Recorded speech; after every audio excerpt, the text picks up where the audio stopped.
Olá, vamos falar sobre as teorias da abstração.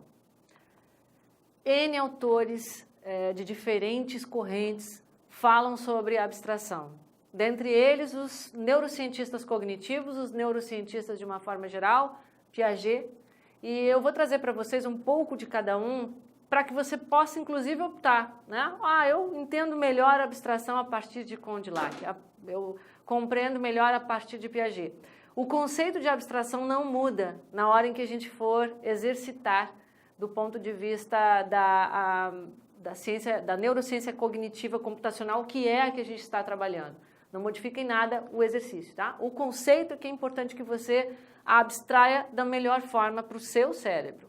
Então, o Condillac, em 1798, afirmava que o processo abstrato tinha início já na percepção, pois com efeito nossos sentidos decompõem cada objeto. A abstração tem a ver com decomposição. Então, na matemática, vocês vão lembrar que a gente aprendeu a decompor os números. Exato, porque é um elemento da abstração. E para esse autor, era a própria abstração. A fenomenologia da abstração humana foi profundamente pesquisada por Piaget também, sendo classificada basicamente em dois tipos: a abstração empírica e a abstração reflexionante. Na empírica, a gente tem uma relação com os aspectos ou fenômenos materiais da ação, como para os objetos. Então, ela se relaciona com matéria e ação e se relaciona também com a própria relação. Você vai verificar onde isso se dá. Ficou difícil? A abstração reflexionante é mais difícil que a abstração empírica, você vai ver, mas isso é bom. Esse é um problema bom. A abstração reflexionante, ela se relaciona à reflexão e a todas as atividades cognitivas do sujeito, a fim de proporcionar possibilidades de novas adaptações e decisões. Aqui é mais a gente. Quer dizer, na abstração reflexionante, nós utilizamos mais o nosso racional. Na abstração empírica, a nossa relação está diretamente ligada ao objeto, ou seja, à matéria. Na abstração reflexionante, nós temos uma proporcionalidade, se pudermos chamar assim, até porque do analógico a gente vai ter a ideia de proporção, que dá origem à abstração também, as possibilidades de novas adaptações e decisões. Então vejam bem, na atividade de percepção nós temos adaptações, nós temos novas decisões, ou seja, a criação de novas memórias a partir de novas percepções. E na abstração nós também temos possibilidades de novas adaptações e decisões, porque nós precisamos chegar lá naquele 360, 365, número que eu propus a vocês para imaginarem, de várias formas. Então eu preciso me adaptar, né, a novas decisões para chegar nesse número. A abstração empírica consiste em retirar qualidades dos objetos ou das ações em suas características materiais, isso é, daquilo que pode ser observado. Novamente, a decomposição. E aqui quem está falando, né, é o Becker, que se refere a Piaget. Então, essa abstração empírica, que retira qualidades dos objetos para fazer uma melhor observação, vai dizer que quando eu abstraio, eu, na verdade, olho uma parte do objeto observado. Quer dizer, o meu observado, ele retira qualidades deste objeto. Ou seja, eu não vejo o objeto com todas as qualidades, eu não vejo o objeto todo. Lembram da sentença ambígua do Lincoln? É mais ou menos aquilo. Eu consigo trabalhar com várias coisas parecidas, mas não vejo a totalidade dessas coisas. E é a partir da abstração, esse é o evento magnífico, fenômeno magnífico do cérebro, que eu consigo compreender a ambiguidade, assim como eu consigo compreender aquilo que pode ser observado ao retirar qualidades de um determinado objeto. Na abstração empírica ainda, assim como eu ouço um violão, sinto o odor de um perfume, vejo uma árvore alta e verde, saboreio uma maçã, tatei paredes e portas no escuro para me localizar, eu sigo com o olhar o movimento de um carro ou de um avião, também observo essas ações de pessoas como dirigir um automóvel. Quer dizer, antes de seguir, e voltando um pouquinho na tela, vejam como tem todo um significado na abstração empírica daquilo que é sensorial, aonde eu saboreio, eu sinto, eu vejo, eu ouço, e ao mesmo tempo eu tenho um olhar no movimento de um carro, eu presto atenção, eu também observo ações das pessoas, não necessariamente estou usando o meu sensorial para sentir isso, mas eu observo racionalmente isso. Ainda posso digitar um texto, plantar uma árvore, andar de bicicleta, gesticular num discurso, brincar, remar, nadar, escrever à mão ou ler. Tudo isso é abstração empírica. É basicamente tudo que nós fazemos de forma racional, sendo que temos um objeto, um objetivo. Tais qualidades retiradas de objetos, violão, perfume, árvore, maçã, paredes, portas, automóveis e aviões, ou de ações, dirigir, andar de bicicleta, digitar, enfim, gesticular, brincar, remar ou nadar, são todas observáveis. Retirar características desses objetos ou de ações, isto é, desses observáveis, qualifica as abstrações empíricas.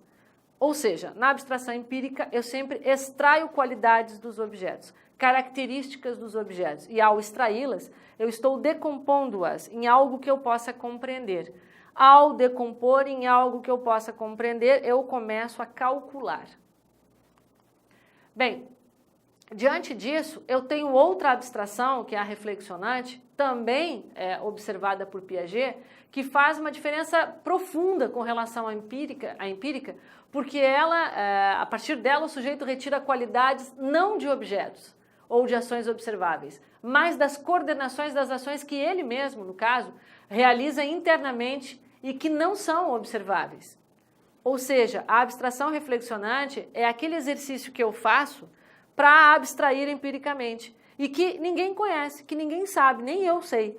É como se eu explicasse para você como é que eu penso ou como é que eu construo o construto, por exemplo, de cálculo estequiométrico na química.